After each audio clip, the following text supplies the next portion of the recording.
இந்த நாட்டிலே இனிமேல் இனவாதத்திற்கு அடிப்படை எதுவும் இருக்காது. இனவாதத்தை யாரும் தூண்ட முடியாது. இனவாதத்திற்கு இந்த அரசாங்கம் வழி வைக்காது. அதனை நாங்கள் கண்டுபிடிப்போம், அதை கண்டுபிடித்து உரியவர்களுக்கு தண்டனை கொடுப்போம் என்று வாக்குறுதி அளித்திருந்தது இந்த அரசாங்கம். அபிவிருத்தி திட்டங்களில் உண்மையிலேயே கவர்ந்த ஒரு திட்டம் என்னென்னு கேட்டால் ஐடியை டெவலப் பண்ணுவோம் என்று சொல்லி அவர் சொல்லியிருக்கிறாரு. அது இந்த அனுரகுமார் திசாநாயக்கனுடைய கடந்த கால எல்லா பேச்சுக்கள்லையும் பெரும்பாலும் பேசப்பட்ட ஒரு விஷயம்தான். கல்வியை நாங்கள் கொடுப்போம், அனைவருக்கும் அந்த ஒரே கரண்டியில் நாங்கள் பங்கு வைப்போம் என்கிற மாதிரியான பேச்சுக்கள் எல்லாம் உண்மையிலே வரவேற்கத்தக்கது.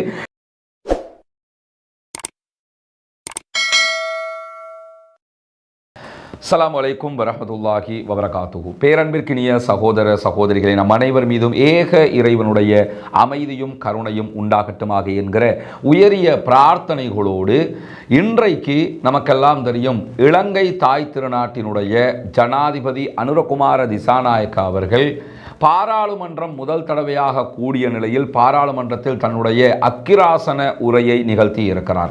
பாராளுமன்றத்தினுடைய அக்கிராசன உரை எனும்போது இந்த அரசாங்கமாக யார் இருக்கிறார்களோ அவர்களுடைய கொள்கை கோட்பாடு, அரசாங்க கொள்கை கோட்பாடு என்ன என்பதை விவரிக்கிற உரையாகத்தான் அந்த உரை அமையப்பெறும் என்கிற வகையில் ஜனாதிபதி அவர்கள் இன்றைக்கு உரையாற்றியதை நம்ம பார்த்திருக்கிறோம். இந்த உரையாற்றுகையில் மிக முக்கியமான சில செய்திகளை ஜனாதிபதி அனுரகுமார் திசாநாயக்க அவர்கள் சொல்லியிருந்தார்.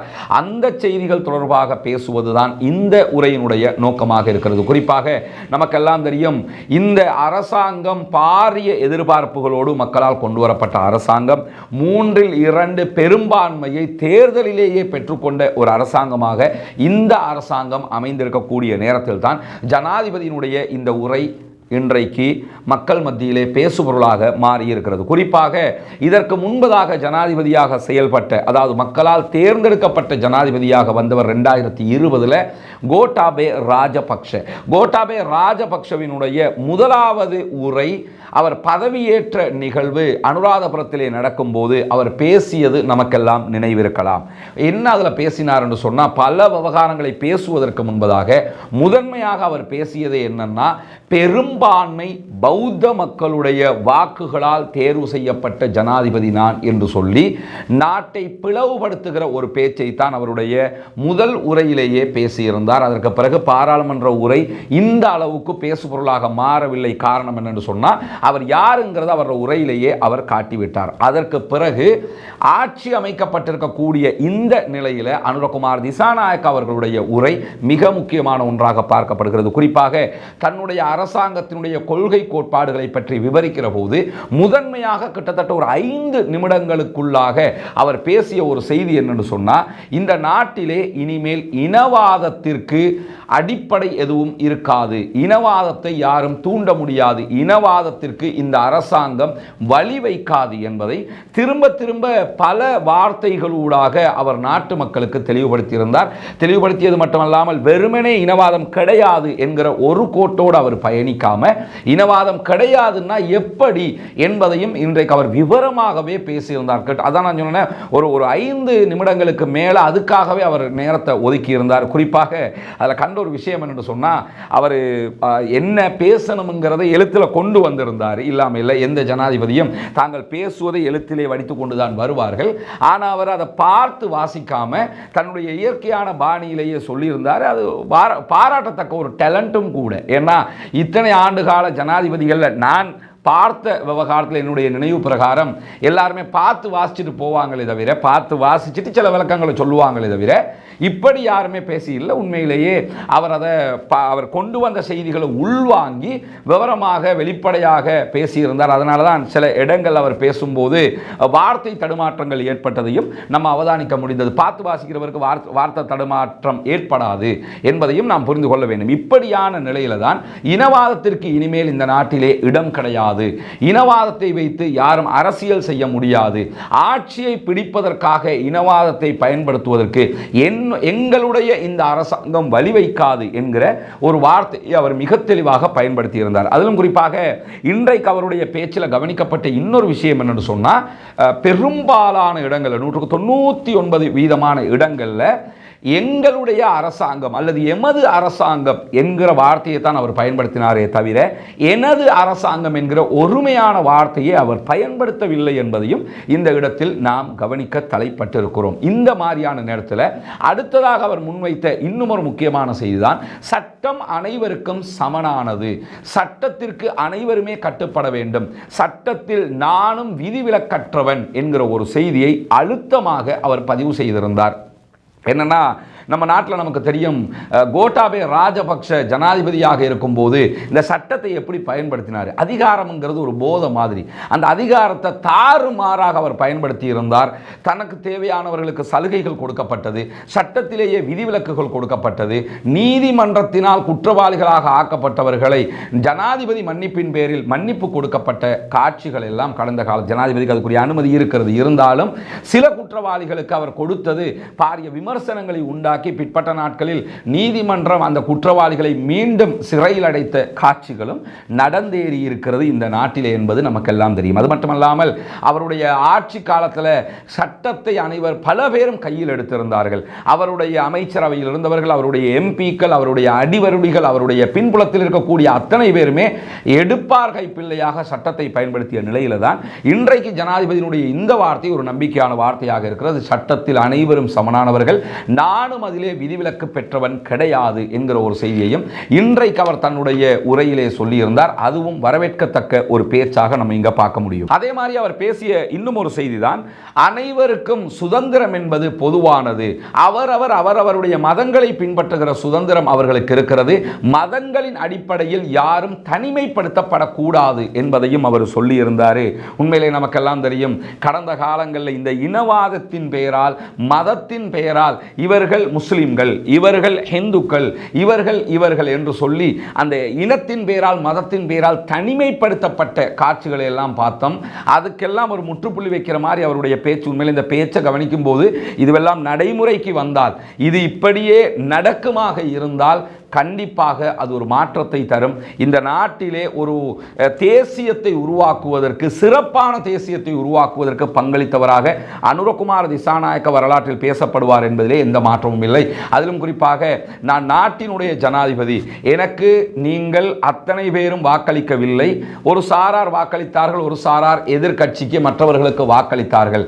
எது எப்படி போனாலும் தேர்தல் காலத்தில் அப்படி நடக்கும். தேர்தல் காலம் என்பது ஒரே கட்சிக்கு அத்தனை பேரும் வாக்களி என்பது ஜனநாயகமும் கிடையாது என்பதை சொல்லிய அனுரகுமார திசாநாயக்க அவங்க தொடர்ந்து என்ன சொன்னார்னு சொன்னா, ஆனால் தற்போது தேர்தல்கள் எல்லாம் முடிவுற்று விட்டது, நான் அனைவருக்கும் பொதுவானவன், அரசாங்கம் அனைவருக்கும் பொதுவானது, எனவே இங்கே பாகுபாடு காட்டப்பட மாட்டாது என்பதையும் மிக தெளிவாக அவர் சொன்ன காட்சியை இன்றைய உரையில் நம்ம பார்க்க முடிஞ்சது. அதே மாதிரி அவர் ஒரு வார்த்தையை சொல்லியிருந்தாரு, கடந்த காலங்களில் சர்ச்சையை உண்டாக்கிய குற்றச்சாட்டுகளுக்கு, குற்ற செயல்களுக்கு தண்டனை கொடுக்கப்படும் என்கிற ஒரு செய்தி அவர் சொல்லியிருந்தார். பொத்தாம் பொதுவான ஒரு செய்தியை சொல்லியிருந்தார்.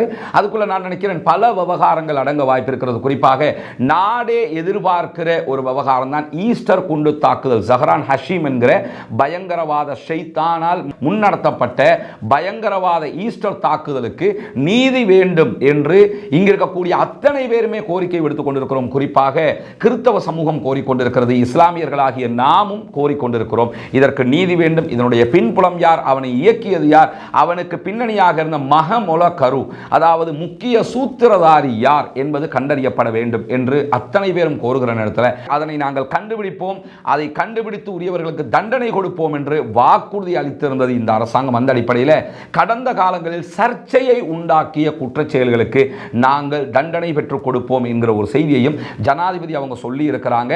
அதில் ஈஸ்டர் தாக்குதல் முதன்மையாக அமையும் என்று நாங்கள் நம்புகிறோம். அதே நேரத்தில் வசீம் தாஜுதீன் என்பவருடைய கொலை தொடர்பாக உடனடி விசாரணைகள் நடத்தப்பட வேண்டும், அதனுடைய பின்புலம் அறியப்பட வேண்டும். அதே போன்று லசந்த விக்ரமதுங்கல் இருந்து நிறைய ஊடகவியலாளர்கள் கொல்லப்பட்டார்கள். வெள்ளவேன் கலாச்சாரம் கடந்த காலங்களில் இருந்தது.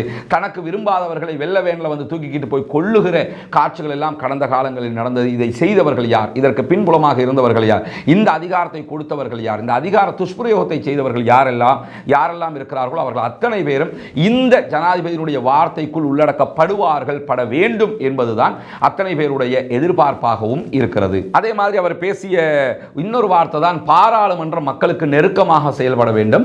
இந்த பாராளுமன்றம் என்பது மக்களுடைய பரீட்சையில் வெற்றி பெற வேண்டும் என்பதையும் அவர் இன்றைக்கு வலியுறுத்தியிருந்தார். இது தவிர தன்னுடைய அரசாங்கம் என்னவெல்லாம் மக்களுக்கு கொடுக்க போகிறது, சுகாதாரத்தில் என்ன கொடுக்க போகிறது, கல்வியில் என்ன கொடுக்க போகிறது, கிளீன் ஸ்ரீலங்கா என்பதற்குரிய டெஃபினேஷன் என்ன, அதில் அவங்க என்ன செய்ய இருக்கிறாங்கிற நிறைய அவருடைய அரசாங்கம் செய்யக்கூடிய செயல் திட்டங்கள் தொடர்பாக நிறைய பேசியிருக்கிறார். அபிவிருத்தி திட்டங்களில் உண்மையிலேயே கவர்ந்த ஒரு திட்டம் என்று கேட்டால் ஐடியை டெவலப் பண்ணுவோம் என்று சொல்லி அவர் சொல்லியிருக்கிறாரு. அது இந்த அனுரகுமார் திசாநாயக்கனுடைய கடந்த கால எல்லா பேச்சுக்கள்லையும் பெரும்பாலும் பேசப்பட்ட ஒரு விஷயம்தான் ஐடி துறையை முன்னேற்றணும். ஏன்னா சவுதி அரேபியா எண்ணெய் வளத்தை கொண்டு எவ்வளவு முதலீட்டை மேற்கொள்கிறதோ, எவ்வளவு பணத்தை சம்பாதிக்கிறதோ, எவ்வளவு டாலர்களை பெற்றுக்கொள்கிறதோ வெளிநாட்டு வருமானங்களை, அதற்கு நிகரான வெளிநாட்டு வருமானங்களை டாலர்களை இந்தியா பெற்றுக்கொள்கிறது என்பது நமக்கெல்லாம் தெரியும். சவுதி அரேபியா 2020 நினைக்கிறேன் 2020 காலப்பகுதியில் சவுதி அரேபியாவினுடைய எண்ணெய் வளத்தினால், பெட்ரோலிய விற்பனையினால் அவர்களுக்கு கிடைத்த வருமானம் 115 பில்லியன் யூஎஸ் டாலர்கள். அதே நேரத்தில் இந்தியா அதே 2020ஆம் ஆண்டில் ஐடியில் மாத்திரம் 105 பில்லியன் யூஎஸ் டாலர்களை பெற்றுக்கொண்டிருந்தது. இதை அடிக்கடி பேசக்கூடிய காட்சிகளை கடந்த காலங்களில் எல்லாம் நம்ம பார்த்திருந்த நிலையில தான் ஐடியை நாங்கள் டெவலப் பண்ணுவோம், கல்வியை நாங்கள் கொடுப்போம், அனைவருக்கும் அந்த ஒரே கரண்டியில் நாங்கள் பங்கு வைப்போம் என்கிற மாதிரியான பேச்சுக்கள் எல்லாம் உண்மையிலே வரவேற்கத்தக்கது. இந்த இடத்துல இது ஜனாதிபதியினுடைய உரை, அரசியல்வாதியாக ஒரு கட்சியின் தலைவராக அனுரகுமாரவினுடைய உரை கிடையாது. அனுரகுமாரவை நமக்கு பிடிக்கும் பிடிக்காது என்பதை தாண்டி நாட்டினுடைய ஜனாதிபதியாக இதுவரைக்கும் வந்த ஜனாதிபதிகளில் இப்படி ஒரு அக்கிராசன உரையை உண்மையிலேயே யாரும் நிகழ்த்தவில்லை என்கிற அடிப்படையை நம்ம புரிஞ்சுக்கிறோம். மிக நிதானமான, மிக நேர்த்தியான, அனைவரையும் அரவணைத்த, குறிப்பாக சிறுபான்மை முஸ்லிம்கள், சிறுபான்மை இந்துக்கள், சிறுபான்மை கிறிஸ்தவர்களுக்கு நம்பிக்கையை ஏற்படுத்துகிற மிக அருமையான தொகுப்பாக இந்த உரை அமைந்திருந்தது. எனவே ஜனாதிபதி அவர்களுக்கு கண்டிப்பாக பாராட்டுக்கள் குவிக்கப்பட வேண்டும் இந்த பேச்சுக்காக என்பதில் எந்த மாற்று கருத்தும் இல்லை. அவருடைய பேச்சை போன்றே நாட்டினுடைய நடவடிக்கைகளையும் அவர் மேற்கொள்வாராக இருந்தால், அவருடைய அரசு மேற்கொள்ளுமாக இருந்தால் கண்டிப்பாக இதே ஜனாதிபதியும் இதே ஜனாதிபதியினுடைய கட்சியும் அடுத்த தேர்தலிலும் வெற்றி பெறுவார்கள் இதை கொண்டே என்பதிலும் எந்த மாற்று கருத்தும் இல்லை. அவருடைய முழுமையான உரை எழுத்து வடிவத்திலே PMD பிரசிடென்ட் மீடியா டிவிஷன் வெளியிட்டிருக்கிறாங்க. பார்க்க விரும்புகிறவர்கள் அதை பார்த்து கொள்ளலாம். அதே நேரத்தில் மற்ற ஊடகங்களும் அதை தமிழில் மொழிபெயர்த்து போடுவாங்க. எது எப்படி போனாலும் அந்த உரையில் சொல்லப்பட்ட மிக முக்கியமான விவகாரங்களை மட்டும்தான் இந்த இடத்திலே உங்களுக்கு மத்தியிலே நாம் பகிர்ந்திருக்கிறோம். இறுதியாக அவர் சொன்ன ஒரு விஷயம்தான், வெறுப்பை வெறுப்பால் விரட்ட முடியாது, வெறுப்பை அன்பால் மாத்திரம்தான் விரட்ட முடியும் என்கிற ஒரு செய்தியை சொன்னார். மார்ட்டின் லூத்தர் கிங் இப்படி சொல்லி இருக்கிறார் என்று தான் ஏற்றுக்கொள்ளுகிற, தன்னால் மதிக்கப்படுகிற ஒரு தலைவனுடைய தத்துவத்தை சொல்லி இந்த சபையை முடித்திருக்கிறார். எது எப்படி போனாலும் உண்மையும் அதுதான், வெறுப்பை வெறுப்பால் விரட்ட முடியாது, வெறுப்பை அன்பால் மாத்திரம்தான் விரட்ட முடியும். எனவே அன்பு பயக்கிற அரசாக இந்த அரசு அனைவருக்கும் பொதுவான அரசாக இருக்க வேண்டும், இருக்கும் என்கிற நம்பிக்கையில் நம்முடைய அடுத்த கட்டங்களுக்கு நகர வேண்டி இருக்கிறது. அதே நேரத்தில் இன்றைக்கு பிரதி சபாநாயகராக கொழும்பு மாவட்ட பாராளுமன்ற உறுப்பினராக தெரிவு செய்யப்பட்ட டாக்டர் ரிஸ்வி சாலி அவர்கள் இந்த அரசாங்கத்தினால் நியமிக்கப்பட்டிருக்கிறார். சகோதரர் டாக்டர் ரிஸ்வி சாலி அவர்களுக்கும் நம்முடைய வாழ்த்துக்களை தெரிவித்துக் கொண்டு முடித்துக் கொள்கிறோம். வாஹிர் தஅவானா அல்ஹம்துலில்லாஹி ரப்பில் ஆலமீன்.